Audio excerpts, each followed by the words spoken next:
안녕하세요. 강동대학교 만화 애니메이션 콘텐츠학과 교수 김한재입니다. 여러분의 입학을 진심으로 축하합니다. 저는 여러분이 졸업하기까지 만화, 웹툰, 그리고 콘텐츠 기획에 관한 수업으로 주로 만나뵐 것 같습니다. 입학에 앞서 많은 부분이 새롭고 궁금하고 기대되고 염려되기도 할 텐데요.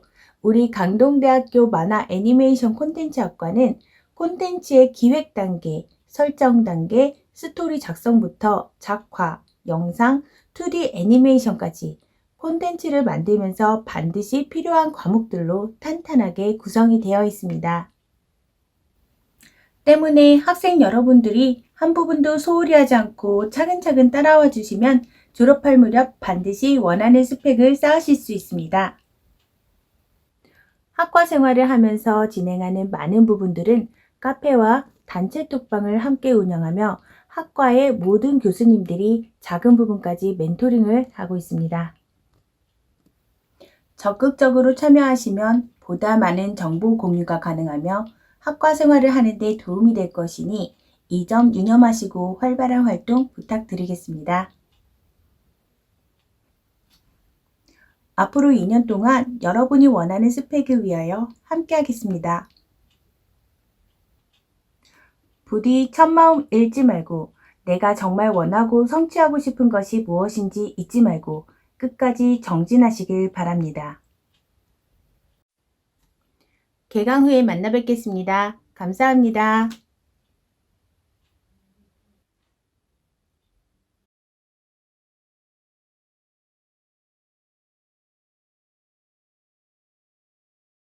코로나19로 인해 전국의 모든 대학들이 긴급으로 학교 운영을 동영상 강의로 대처하기로 하였습니다. 이에 우리 강동대학교 만화 애니메이션 콘텐츠학과도 당분간은 동영상 강의로 여러분을 만나 뵙게 되었습니다.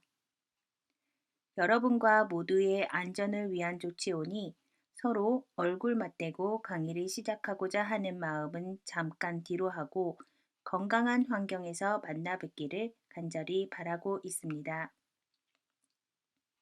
지금부터 만화 애니메이션 콘텐츠 기획 1강을 시작하도록 하겠습니다.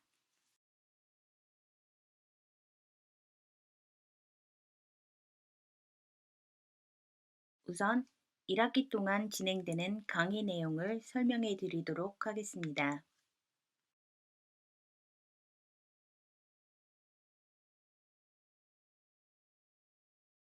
만화 애니메이션 콘텐츠 기획 강의는 앞으로 여러분이 웹툰 작가 혹은 애니메이터로 사회에 발을 내딛기 전에 내가 만들고자 하는 작품에 대한 고민과 기획, 그리고 작가로서 방향성을 잡기 위한 강의로 이루어져 있습니다. 학과 생활에 앞서 본인의 포트폴리오를 준비하는 과정인데요. SNS 관리 운영에 관한 수업을 시작으로 웹툰, 애니메이션 연구와 기획서 작성 요령과 실습으로 중간고사까지 진행을 합니다.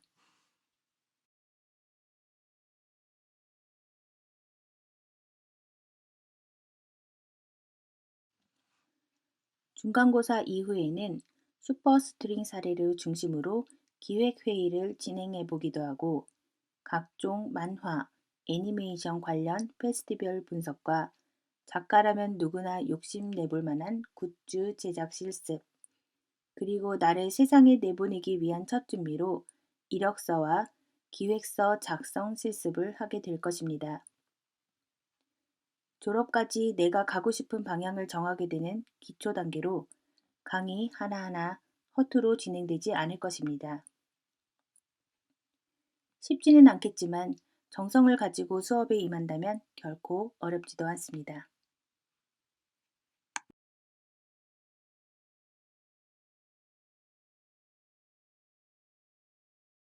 첫 번째 강의 SNS 관리 운영을 시작하겠습니다.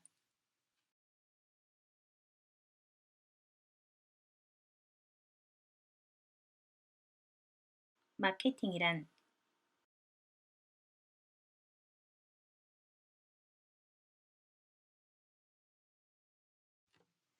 사람들과의 인적 관계를 위해 시작하는 SNS는 마케팅의 수단으로 사용되기도 하는데요. 작가가 그림만 잘 그리면 되지 마케팅까지 할 필요가 있어? 라고 생각할 수도 있겠습니다. 하지만 여러분이 아시다시피 현재 웹툰 작가로 뛰어들고 있는 예비 작가들의 수는 상상을 할 수 없을 만큼 많습니다. 솔직히 지금 여러분이 한 달에 챙겨보는 웹툰, 애니메이션 얼마나 되나요? 지금까지 여러 학생들과 수업을 하면서 느낀 건데 웹툰을 전공한다는 학생들도 실제 챙겨보는 웹툰은 10개 내외, 애니메이션은 한 달에 하나 볼까 말까 하는 친구들도 많은 것을 보았습니다. 현재 연재작이 몇 편인지 아시나요? 웹툰 인사이트에서 휴재, 완결을 제외한 전체 작품 개수 통계를 발표했는데요. 무려 1227작품이랍니다. 보지는 않더라도 알고 있는 작품을 헤아려 보세요. 몇 개의 작품이 머릿속에 남아있나요? 이렇듯 웹툰의 세계만 보더라도 결코 만만치 않은 게 현실입니다. 게다가 아직 데뷔도 하지 않은 우리들은 무엇을 어떻게 해야 할까요? 지금은 오픈된 시대입니다. SNS로 적극적인 자기 홍보를 해야 하나의 기회라도 더 잡을 수 있습니다.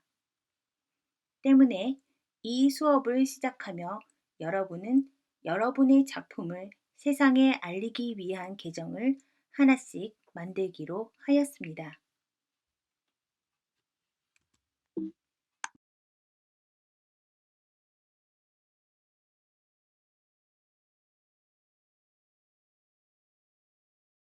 마케팅은 인류와 함께 시작되었는데요. 원시 시대부터 1860년대가 여기에 해당되겠습니다. 이때는 모든 것이 수작업으로 이루어진 단순 교환 시대였습니다. 손으로 만들어지거나 수확된 것들로 공급은 제한이 되어 있을 수밖에 없었겠죠. 주요 활동은 수렵과 채집, 그리고 생존이었습니다. 마케팅적인 측면에서는 호모 사피엔스가 동굴에서 나온 이후 산업혁명 이전 단계인 1860년대 초까지 아무것도 바뀐 것이 없었습니다. 마케팅은 농부가 풀밭에서 풀을 뜯고 있는 짐승을 구별하기 위해 이름을 붙인 것이 최초였고요. 상표는 로마 시대에 손님별로 칼을 구분하기 위해 독특한 표시를 한 것이 유래가 되었다고 합니다.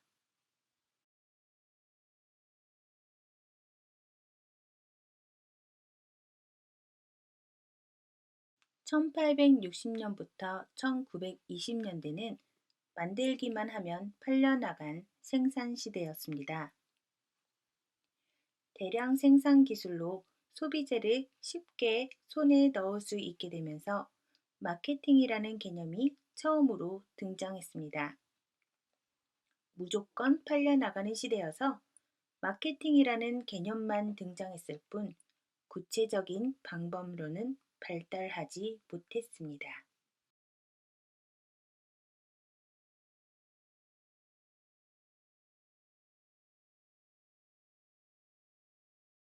1920년대에서 40년대까지는 소비가 폭발한 영업시대였습니다. 제1차 세계대전 이후 억눌렸던 소비자의 수요가 충족되는 시기가 도래하였는데요. 판매자는 제품을 더 이상 쉽게 만들 수 없게 되었으며 시장 점유율을 높이기 위한 경쟁도 치열해졌습니다. 제품은 점점 상품화가 되었고 가격은 소비자의 관심을 끄는 핵심 요소가 되었습니다.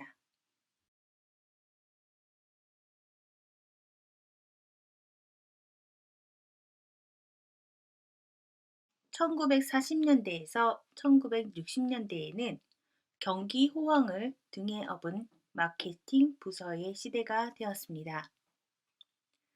소비자를 끈질기게 설득하거나 강하게 밀어붙여 제품 또는 서비스를 판매하는 방식은 더 이상 통하지가 않았고요. 베이비붐 세대가 소비자로 등장하면서 새로운 전략이 절실히 필요해졌습니다. 경쟁으로 인한 이익폭이 하향 조정되었고요. 저가의 생산 업체가 기존 시장을 파고 들어오는 새로운 위험에 처해지기도 했습니다.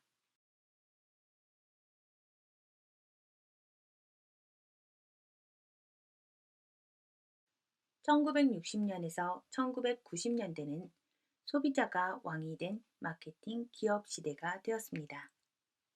판매자는 어떻게 하면 고객의 니즈에 맞추어 제품 또는 서비스를 제공할 수 있을지를 심각하게 고민하기 시작하게 된 것이죠.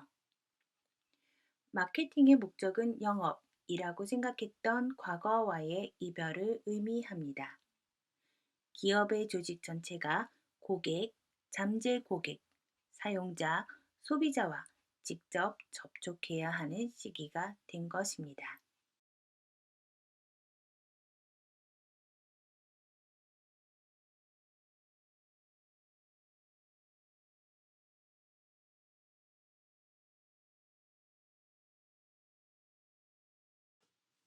1990년대는 판매자와 고객이 서로를 인식한 관계 마케팅 시대입니다.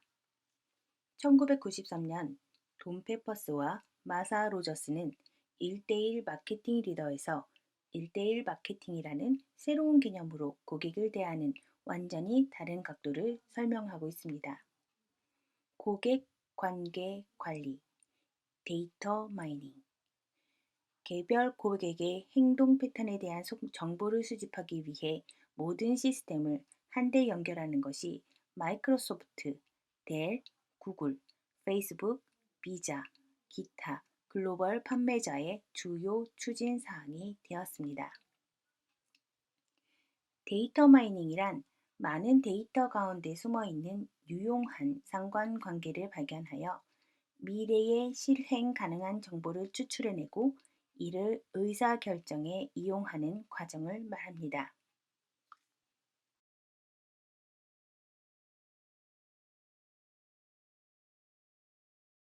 2000년대는 마케팅에 다양한 옷을 입힌 협력 시대인데요. 마케팅의 예술과 과학은 실시간으로 연결되고 사회적 교환 이론으로 모아지고 있습니다. 판매자가 아니라 소비자가 주도하는 시대고요. 비즈니스를 하려면 소비자의 신뢰를 얻어야 합니다. 정보 교환과 협력과 혁신의 시대입니다. 여기서 사회적 교환 이론이란 자신이 다른 사람이나 조직에게 행한 행동이 그 행동에 대한 반작용으로 인해 특정한 결과를 가져올 것이라는 기대를 바탕으로 행동한다는 이론입니다.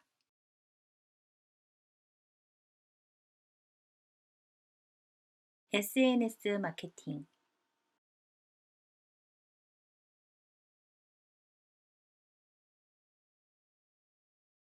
SNS 마케팅을 정복하는 아침 10분.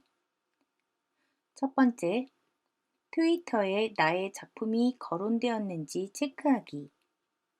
나의 작품과 관련된 내용을 실시간으로 체크를 합니다. 두 번째, 구글 훑어보기. 회사명, 작품, 작가, 브랜드 이름으로 구글링을 합니다. 키워드 알림에 검색어를 입력한 후 자동 알림을 선택하여 새로운 내용이 있을 때마다 또는 하루 한 번씩 정기적으로 정보를 업데이트합니다. 세 번째, 페이스북 인사이트 훑어보기. 페이스북에서 공식적으로 제공하는 통계 툴입니다. 웹페이지 이용자들과 운영 콘텐츠에 대한 다양한 통계 수치를 확인할 수 있습니다. 새로운 사항이 있으면 체크하여 웹페이지에 올립니다.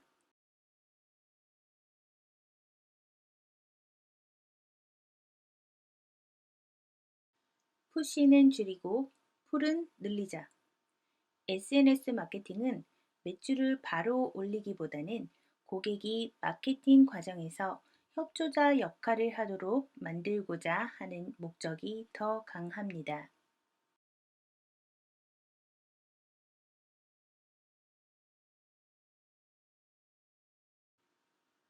SNS를 운영하는데 핵심 원칙입니다. 첫 번째, 투명해야 합니다. 두 번째, 정직해야 합니다. 누구이며 소속은 어디인지 분명히 밝혀야 합니다. 다른 사람의 개인정보를 공개해서는 안 됩니다. 본인이 표현하는 의견은 어디까지나 본인의 의견이며 소속단체의 의견이 아님을 분명히 밝혀야 합니다. 세 번째, 제품 또는 서비스를 푸시하려는 의도로 소셜 네트워크를 사용하지 말아야 합니다.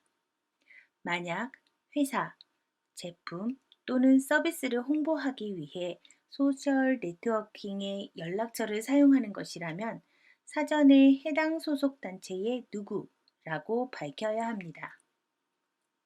네 번째, 웹에 적용되는 관련 법률과 규정을 준수해야 합니다. 다섯 번째, 실수는 바로 인정해야 합니다. 일단 웹에 올린 글에 실수가 있으면 공적 기록이 됩니다. 그것을 덮을 수도 없거니와 실수를 만회하려고 해봐야 독자에게 오히려 부각되기만 합니다. 평판 관리. 평판은 신뢰와 마찬가지로 쌓는 것은 어렵지만 잃는 것은 눈 깜빡할 사이입니다. 벤자민 프랭클린은 이렇게 말했습니다.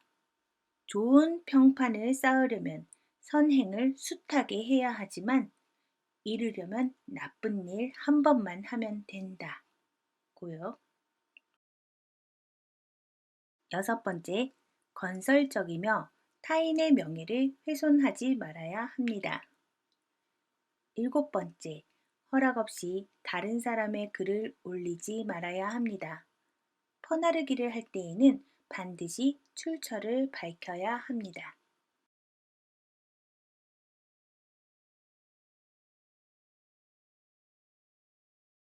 SNS 미디어 채널 비교를 해보겠는데요. 첫 번째로 블로그. 유리한 점은 블로거는 이제 웹상에서 가장 영향력이 높은 논평자이며 비슷한 태도, 가치, 믿음, 행동 패턴을 공유하는 수많은 블로그 이웃이 있습니다. 불리한 점은요, 긍정적인 보도를 목적으로 한 블로거 대상 홍보 노력을 보장해 주지는 않는다는 것입니다. 때로는 자신이 조종당하고 있다고 느끼는 블로거에게 역풍을 맞기도 합니다. 특히 잘하는 점은 블로거의 시각을 진심으로 존중하고 이해한다고 하면서 친밀한 관계를 구축할 수 있고요.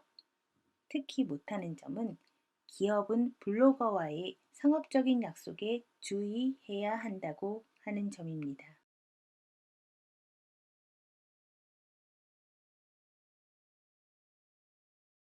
다음은 트위터입니다.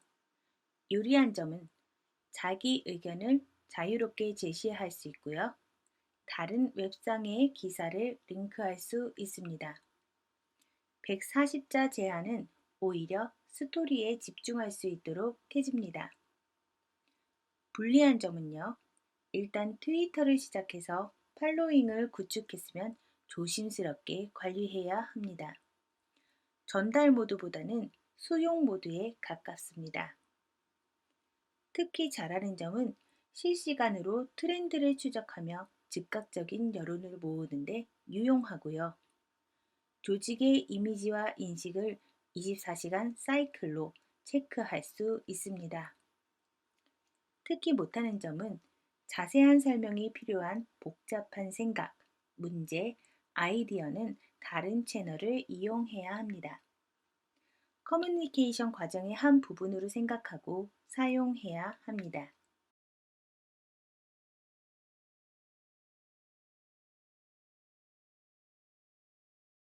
다음은 페이스북입니다. 유리한 점은 페이스북의 성공은 소셜 네트워크 사이트 등장의 배경으로 작용했습니다. 불리한 점은 다른 사람이 당신의 브랜드, 제품 또는 서비스에 어떤 말을 하더라도 통제할 수가 없습니다. 특히 잘하는 점은 고객 및 잠재 고객의 태도, 가치, 믿음, 행동 패턴을 직접 듣고 배울 수 있습니다. 특히 못하는 점은 전달 모드가 아니라 수용 모드로 더 쓸모가 있다는 점입니다. 서서히 변하고는 있지만 B2B, B2C 메시징 채널로 가장 좋은 채널은 아닙니다. SNS의 장점은 비즈니스 맥락 대신 사회적 맥락에서 사람들 간의 소통을 가능하게 해준다는 것입니다. 언론인을 상대하는 홍보 담당자의 전유물이던 일방향 커뮤니케이션은 오래전에 사라졌습니다. 미디어와 어울리는 것 못지않게 중요한 것은 태도, 가치, 믿음, 행동 패턴입니다.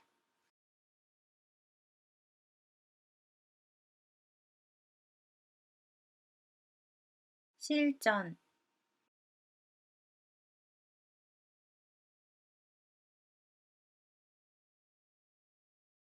지금부터는 작가로서 어떤 계정을 사용할지에 관한 고민으로 시작하겠는데요. 반드시 똑같은 서비스의 계정을 사용할 필요는 없습니다. 본인의 성향에 맞게, 하지만 두 가지 용도의 두 가지 툴을 준비하기를 제안합니다. 평소 편안한 이슈로 소통할 수 있는 개인적인 계정, 그리고 포트폴리오를 따로 관리할 수 있는 계정입니다.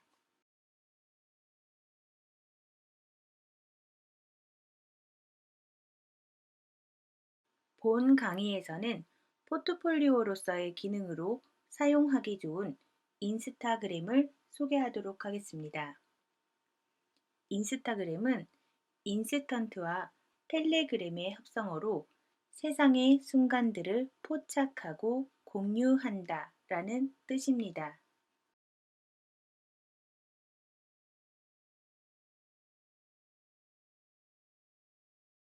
인스타그램의 첫 번째 장점, 스마트폰과 사진의 완벽한 컬래버레이션을 보여줍니다.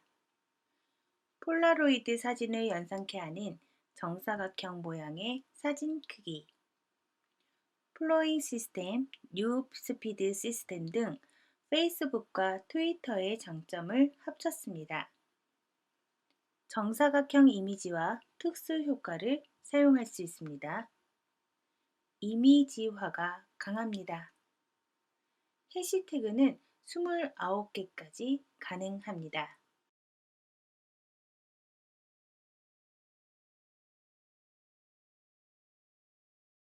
인스타그램의 장점 두 번째, 예쁜 사진만으로도 간편하게 소통할 수 있습니다.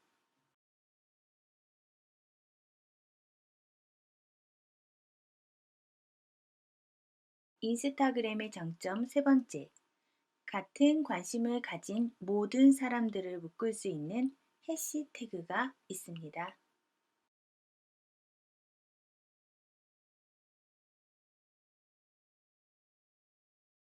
인스타그램의 장점 네 번째, 셀러브리티들이 더 많은 사람을 불러 모으는 기능을 해줍니다.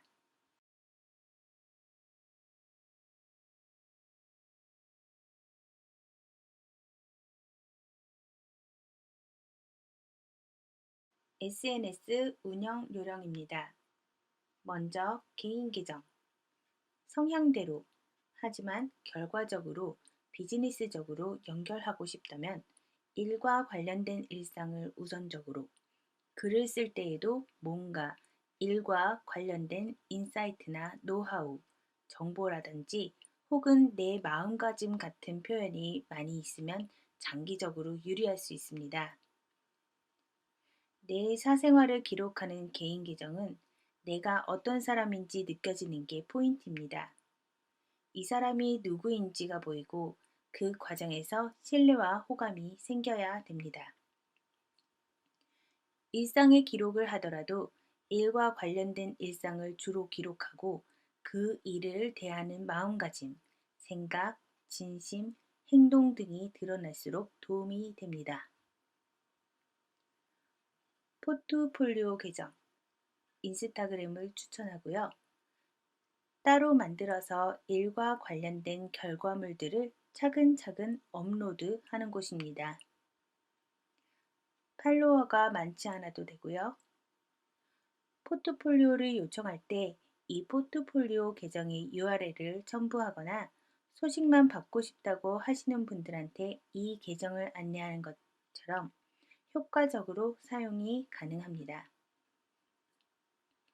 포트폴리오 형태로 운영을 하신다면 팔로워 수를 늘려야 되겠다는 목적을 가지지 마시고요.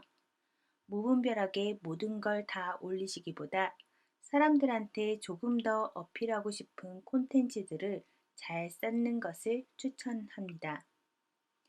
내 소식을 공부하는 사람들에게 공식적인 내용을 전달하겠다 라는 생각을 가지고 운영을 하시기 바랍니다.